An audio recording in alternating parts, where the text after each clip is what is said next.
You know those maintenance items that are so easy to overlook until you realize you haven't done them in way too long? Well, this is one of them.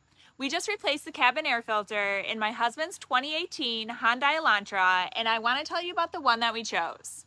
What I really like about this filter is that it has activated carbon built right into it. That means that it's not just filtering out dust and pollen, but it's also helping to reduce odors and block exhaust fumes and other pollutants from getting into your car.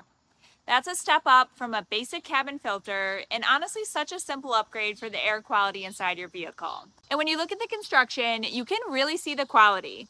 It has multiple layers and each one is doing a different job to make sure that the air that's coming in your car is as clean as possible.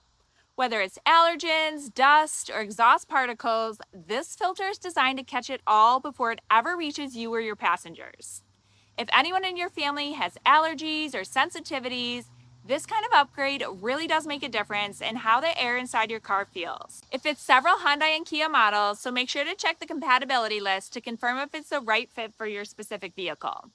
This is one of those easy maintenance items that's really worth staying on top of, and this one is such a solid choice. If you drive one of the compatible Hyundai or Kia models and you're due for a change, this is the one that I would go with.